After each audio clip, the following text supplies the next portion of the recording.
Hi everyone, welcome to our channel trafinhealducate and have a good morning. So today we will go through the second part of the video which I did last time where we took a CSV file and stored it in a vector database. So today what we will see how actually the semantic searches work using cosine similarity method. Okay, so where I will show how we can build a agent or an AI agent using reason and act prompting technique. So, what is reason and act prompting technique? You will, when you ask a question, the AI agent will receive your question, it will think about it, it will go and get the answer for you, and then it will ask you whether you are satisfied with the answer or not. So this is something called react prompting. So reason and act prompting, right? So where the AI agent will think through the question that you asked, it will go find an answer to your question, and then it will keep on checking with you whether you are satisfied with the answer, so there is room for improvement. So why what I am showing on my screen is this is one shot which I uploaded where legacy bot to react bot, which you can also. So I hope my screen is visible. So here I am sharing the CSV file which we have, which is basically my source data. Okay, so this is my knowledge repository from which I need answers. So there is someone who is searching for a document which contains the medicine details for vomiting or any fever or any disease. This is just an example. Okay, so what we have done in the previous video is we have taken this data and we have stored it in a vector database. So what we will do now is today we will go and we will take help of an agent, and we will ask it to ask which document is actually closer to our query. Okay, so this is one program where as of now I don't have olama implementation, but I will directly do it where it will directly go and get the data for you. Okay, so like I said in my previous video, there is a collection we have created where we have stored the data into a ChromaDB, or which is a local vector database.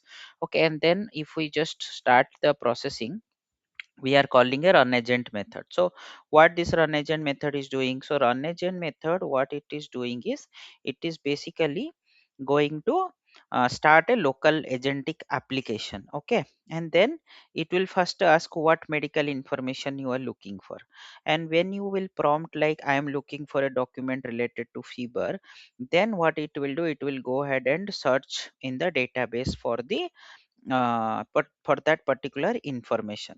So what it will do, it will go and it will take your query, then it will convert that into an embedding, and then it will try to find out the closest matching content. So whichever description, document description is closely matching with your input query, it will try to find out the cosine angle between the vectors, and it will return you the top answer or top probable possible match. Okay, and then what it will do, it will go ahead and human in the loop. So it will go and ask you whether you are satisfied with it. So you, so now what I did is I went ahead and started the program, okay, in my virtual environment. So now it is asking enter your search or enter the document that you are looking for. Okay, so I will tell I am looking for a document on fever.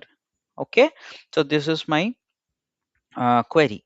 So what it will do, it will thinking now. Okay, so in thinking process is nothing but it is going and searching in the vector database for the query that is very similar to our query.